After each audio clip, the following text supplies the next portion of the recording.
அன்பு சொந்தங்கள் அனைவருக்கும் வணக்கம். இந்த நாள் இனிய நாளாக தொடங்க இறைவனை வேண்டுகிறேன்.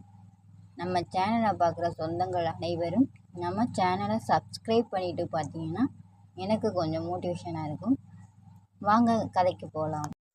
தானி பாக்கியம் பாகம் 33. செல்வன் காதில் விழும்போது அவங்க அப்படித்தான், நீ கண்டுக்காத என்பான். ஆனாலும் மனசுக்குள் ஒரு எதிர்பார்ப்பு, தேவகியிடம் ஏதாவது மாற்றம் வராதா என்று.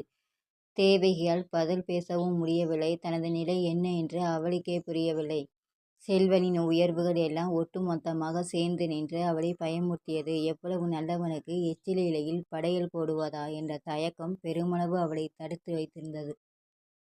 அன்று காலை கழனியில் வேலை எதுவும் இல்லாததால் வீட்டிலிருந்து தாமதமாக போகலாம் என்று தேவகி நிதானமாக சமையலில் ஈடுபட்டிருக்க, தோட்டத்தில் இருந்த பாத்ரூமிலிருந்து வரும் சாக்கடை நீரை வாழை கன்றுகளுக்கு போய் சேருவது போல் வாய்க்கால் வெட்டி திருப்பிக் கொண்டிருந்தான் செல்வன். வெளியே யாரோ அழைக்கும் சப்தம். அண்ணா, அண்ணி என்ற அழைப்பை தொடர்ந்து யாரோ உரிமையுடன் கதவை திறந்து உள்ளே வந்தனர். சாதத்தை வடித்துவிட்டு யார் என்று நிமிர்ந்து பார்த்த தேவகி ஆச்சரியத்துடன் எழுந்தாள். அன்பரசி தான். தனது பெரிய வயிற்றை சுமக்க முடியாமல் நின்றிருந்தாள். நானா அண்ணி, என்னையா அண்ணின்னு கூப்பிட்டாங்க? தேவகி இன்னும் திகைப்பு மாறாமல் நின்றிருந்தாள். அன்பரசி வயதில் தேவகியை விட கொஞ்சம் பெரியவள்தான். சிறியவள். ஆனாலும் அண்ணனுக்கு மனைவியாகி விட்டவளை முறையோடு அழைத்தாள். என்ன, பேச மாட்டியா அண்ணி என்று அன்பரசி சிரிப்புடன் கூற, அப்போது சண்முகம் உள்ளே வந்தான். என்னம்மா, நல்லா இருக்கியா என்றபடி கையில் இருந்த பையை சுவர் ஓரமாக வைத்தான். குரல் கேட்டு தோட்டத்திலிருந்து வீட்டுக்குள் வந்த செல்வன் தங்கையை கண்டு முகமலர்ந்து, வாமா, நானே இன்னும் 2 நாள்ல உன்னை வந்து பார்க்கணும்னு நினைச்சேன். இத்தனை நாளா கழனியில வேலை சரியா இருந்ததுமா என்றான். ஏன் மாப்பிள்ள அள்ளி விடுற? புது பொண்டாட்டியை தனியா விட்டுட்டு வர பயந்து வரலன்னு சொல்லுப்பா என்று கேலி செய்த சண்முகம், என்ன மருமகன் இன்னும் எழுந்திருக்கிற போலிருக்கு என்றபடி மெய்யன் தூங்கிய தொட்டில நெருங்க, அப்போதுதான் குழந்தையின் ஞாபகம் வந்தவள் போல் அன்பரசி வேகமாக தொட்டில் அருகே சென்று குழந்தையை தூக்கி கொண்டு கணவனை பார்த்து, ஆமால, நமக்கு இவன் மருமகன் முறைதான் என்று சிரித்தாள். செல்வன் தேவகியை பார்த்து கண்ணசைக்க சற்றென்று சுதாரித்த தேவகி அவசரமாக பாயை எடுத்து போட்டு உட்காருங்க என்றாள். நான் போய் கூல்ட்ரிங்க்ஸ் ஏதாவது வாங்கிக்கிட்டு வாரேன் என்று விட்டு சட்டையை எடுத்து மாட்டியவனை தடுத்த சண்முகம், அதெல்லாம் வேணாம், நீ முதல்ல உட்கார் மாப்பிள்ளை, பேசலாம் என்று தன் பக்கத்தில் உட்கார வைத்து கொண்டான். சரி தேவகி, மோர் இருந்தா கலந்து கொடு என்று மனைவிக்கு உத்தரவிட்டவன், என்ன மச்சான், சொல்லாம கொள்ளாம திடீர்னு வந்திருக்கீங்க, அதுவும் அன்பையும் கூட்டிக்கிட்டு? செல்வன் கேட்க, அன்பரசி மெல்ல எழுந்து தேவகியிடம் போய், மருமகன் பேர் என்ன அண்ணி என்று கேட்க, தயிரை கடைந்து மோராக்கியபடி புன்னகையுடன் நிமிர்ந்து தேவகி, மெய்யரசு, அவங்க தான் வச்சாங்க என்றாள். அவங்க தான் என்னும்போது என்றுமில்லாமல் முகத்தின் மெல்லிய சிவப்பு, நாணத்தின் சிவப்பு கூடி போயிருந்த தேவகியின் அழகை ரசித்தபடி, பேர் நல்லா இருக்கு அண்ணி. அன்பரசி, தமிழரசி, அடுத்து மெய்யரசு. அரச குடும்பம்தான் போட நம்ம எல்லாரும் என்று கூறிவிட்டு சிரிக்க தேவகியும் சிரித்தார். இருவரும் இயல்பாக பேச ஆரம்பித்தனர். தேவகி அன்பரசியின் உடல்நிலையை பற்றி விசாரித்து கொண்டிருந்தாள். அவர்களின் பேச்சுக்கு ஒரு காதை கொடுத்துவிட்டு அமர்ந்திருந்த செல்வனை கலைத்தான் சண்முகம். என்ன மாப்பிள்ள, மறந்து போச்சா? அன்புக்கு அடுத்த மாதம் 9 வளைகாப்பு செய்யணும். நல்ல நாள் பார்த்தாச்சு. அதை சொல்லிட்டு அப்படியே வளைகாப்புக்கு உங்களை அழைச்சிக்கிட்டு போலான்னு வந்தோம் என சண்முகம் சொன்னதும் செல்வனுக்கு சங்கடமாக இருந்தது. மாசக்கணக்கை மறந்துட்டேன் மச்சான், மன்னிச்சிடுங்க என்றான்.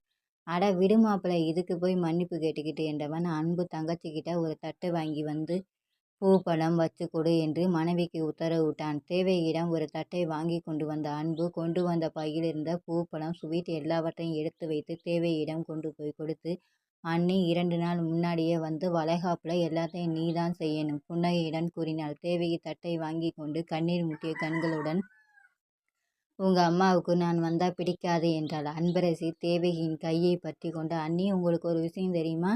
நாங்கள் 2 பேரும் வீட்டுக்கு போய் அம்மா கிட்ட விஷயத்தை சொன்னதும் அங்கேயும் போய் ஒரு வார்த்தை சொல்லிட்டு போங்கம்மா.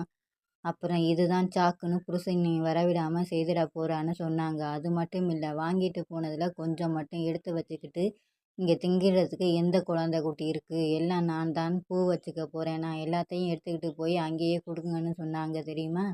அன்பு தனது தாய் கூறியதை ஒன்று விடாமல் கூற தேவகியின் கண்கள் குளமானது. பூமாத்தாளி இப்போதெல்லாம் குத்தலாக பேசுவதில்லை என்று தேவகிக்கு தெரியும். சில நாட்களுக்கு பொழுது போன பின்பும் கழனியில் வேலை செய்து கொண்டிருந்தால் பொழுது போச்சு. இனிமே எந்நேரம் போய் வீட்டில் சோறாக்குறது? சின்ன குழந்தைய வேற வச்சுக்கிட்டு கழனி என்ன ஓடியா போக போகுது? முதல்ல வீட்டுக்கு போய் சேருங்க என்று யாரிடமும் சொல்லுவது போல் மறைமுகமாக சொல்வாள். ஆனால் இன்று வீட்டின் விசேஷத்திற்கு தன்னையும் அழைக்க சொன்னது தேவகியின் நெஞ்சம் நிறைந்து போனது. அதன் பிறகு எல்லாரும் சற்று நேரம் பேசி கொண்டிருக்க தேவகி தனது சமையலை முடித்திருந்தாள். சாப்பிட்டு விட்டுதான் போக வேண்டும் என்று உரிமையிடம் வற்புறுத்தி இருவரையும் சாப்பிட வைத்தாள் தேவகி. அன்பரசி சாப்பிடும்போது கூட மெய்யினை மடியை விட்டு இறக்கவில்லை. மருமகனே மருமகனே என்று கொஞ்சியபடியே சாப்பிட்டாள். அவர்களில் ஒவ்வொரு வார்த்தையும் தேவகி இனி யார் என்ற உரிமையை நிலைநாட்டுவதாக இருந்தது. தேவகிக்கு ஏனோ விழிகள் கலங்கியபடியே இருந்தது. சண்முகம் அன்பரசியும் கிளம்பியதும் வழி அனுப்புவதற்காக தேவகியும் வாசல் வரை வந்தாள். அன்பரசி தேவகியை சற்று ஓரமாக அழைத்துச் சென்று, அண்ணி, எனக்கு உங்க மனசு புரியுது. ஆனா ஊருக்கு புரியாதே அண்ணி. பலரும் பலவிதமா பேசுறாங்கன்னு அம்மா அழுகுறாங்க அண்ணி. இப்படி பலரும் பார்க்குற மாதிரி அண்ணனை வெளியே படிக்க விடாதீங்க அண்ணி. என்ன பிரச்சனையா இருந்தாலும் வீட்டுக்குள்ளே வச்சுக்கணும். அதான் புருஷன் பொண்டாட்டிக்கு அழகு அண்ணி என்றவள் தேவகியின் கையை பிடித்து அழித்துவிட்டு, நான் கிளம்புறேன் அண்ணி என்று கணவனுடன் கிளம்பினாள். அவர்கள் போன பின் செல்வன் மட்டும் வயலுக்கு கிளம்ப தேவகி குழந்தையுடன் வீட்டிலேயே நின்றுவிட்டாள். அன்பரசியின் வார்த்தைகள் அவன் நெஞ்சுக்குள் ரேஸ் குதிரையைப் போல் ஓடிக்கொண்டிருந்தது. காமாட்சி பாட்டி கூட 2 நாட்களுக்கு முன்பு இதைத்தான் சொன்னாள். பொண்டாட்டிக்கு வாட்ச்மேன் வேலை செய்கிறான் பூமாத்தா மகன் என்று மஞ்சளா ஊரெல்லாம் கேலி பேசி திரிவதாக செய்தி வந்ததுதான். ஆனாலும் செல்வனை வீட்டுக்குள் அழைப்பதா? மாசற்ற அவனுக்காக கொடுக்க தன்னிடம் என்ன இருக்கு? எந்த முடிவும் எடுக்க முடியாமல் ஏதோ தடுத்தது. உருவமில்லாத அந்த ஏதோ ஒன்றுக்காக தேவகி உருக ஆரம்பித்தாள். எதிரில் பார்ப்பவர்கள் கூட பூமாத்தா மருமகளே, என்ன சௌக்கியமா எனும் அளவுக்கு நடப்பு மாறி இருந்தது. இப்போ வெளியே படுத்திருக்கிறான் சரி, ஆனா இனி வரும் குளிர்காலத்தில் ஒன்றும் புரியாமல் குழம்பி போய் படுத்திருந்தாள் தேவகி. இப்போதெல்லாம் செல்வன் பார்க்கும் பார்வை மாறி போயிருந்தது. எப்போதும் பார்வையில் ஒரு தவிப்புடன் கூடிய இயக்கம். எதை கொடுத்தாலும் விரல் தீண்டாமல் வாங்குவதில்லை.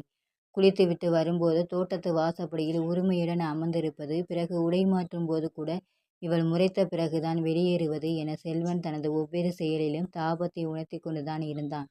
தேவகியின் தரப்பில்தான் பதிலில்லாமல் இருந்தது. உள்ளுக்குள் இருக்கும் தாழ்வு மனப்பான்மை என்ற சாம்பலை கிளறினால் காதல் என்னும் நெருப்பு புகைய ஆரம்பிக்குமோ என்னவோ. அன்று மாலை செல்வன் வீட்டுக்கு வரும்போது மணி 7 ஆகியிருந்தது. மறுநாள் நடவுக்காக சோடை ஓட்டிவிட்டு சேரும் சகதியுமாக வந்தான். அவன் குளிக்க வேண்டும் என்று சொல்ல அடுப்பில் இருந்த வெந்நீரை எடுத்துச் சென்று பாத்ரூமில் ஊற்றினாள் தேவகி. செல்வன் அதிகமாக வீட்டில் குளிப்பதில்லை. இதுபோல் வெகு நேரம் கழித்து வரும்போது மட்டும்தான் வீட்டில் குளிப்பான். மற்றபடி கழனியிலே இருக்கும் கிணற்றில்தான் குளிப்பது வழக்கம். செல்வன் நின்று வெந்நீரை மூன்று தலையில் கொட்ட சூடு தாங்கம் ஷம்மா என்று மெல்லிய குரலில் அலறினான். வேலையில் இல்லாமல் சும்மாவேன்னு தோட்டத்தில் நின்றிருந்த தேவகி கொஞ்சம் பதறி வேகமாக வந்து பாத்ரூமுக்குள் நுழைந்து செல்வனை பார்க்காமல் சட்டென்று குனிந்து தண்ணீரில் கை வைத்து பார்த்தால் மிதமான சூடுதான். அதுக்கா இப்படி கத்தினான்? நிமிர்ந்தவளை பார்த்து, அது சூடு சரியாத்தான் இருக்கு, நான் தான் கத்திட்டேன் போலிருக்கு என்று செல்வன் வடிந்தான். தேவகி போகவில்லை என்று அவனை கவனித்தாள். உடலில் ஆங்காங்கே சகதி படிந்து கிடந்தது. செல்வன் சற்று திரும்பி நிற்க கொஞ்சம் தயக்கம் நிறைய தவிப்புமாக குனிந்து தண்ணீரை எடுத்து அவன் முதுகில் ஊற்றிவிட்டு தனது கையால் சகதியை தேய்த்து கழுவ ஆரம்பித்தாள். அவள் விரல் பட்டதுமே செல்வனுக்கு சிலிர்த்து போனது. மெல்ல திரும்பி தேவகி என்று அழைத்தபடி அவள் கையை பற்றி தன்னோடு அணைத்தான். நிலவு நீச்சல் பழகும் நீலவானம், காற்றின் ஈரப்பதத்தை அதிகரித்த ஈர இரவு இருவரையும் மயக்கியது. செல்வன் துணிந்து அவள் முகத்தை நிமிர்த்த தேவகி விழித்து கொண்டு செல்வனை உதறிவிட்டு உள்ளே ஓடிப்போனாள். அன்று இரவு உணவு முடிந்தது. செல்வனின் சாகை திண்ணைக்கு மாறியது. ஆனால் எப்போதும் அடைக்கப்படும் கதவு இன்று திறந்தே கிடந்தது. அவளாக அழைப்பாள் என்ற அவனும், அவனாக வருவான் என்ற அவளும் காத்திருக்க அந்த இரவில் காய்ந்த நிலவும் காத்திருந்தது. அவர்களுக்கு தேனிலவாக மாறும் ஆசையில். கோல் 2 விழித்திருக்கு, 2 கூடமாக தனித்திருக்கு. தொடரும். உங்களுக்கு இந்த வீடியோ பிடிச்சிருந்தா லைக் பண்ணுங்கள், ஷேர் பண்ணுங்கள், சப்ஸ்கிரைப் பண்ணுங்கள். தேங்க்யூ ஃபார் வாட்சிங்.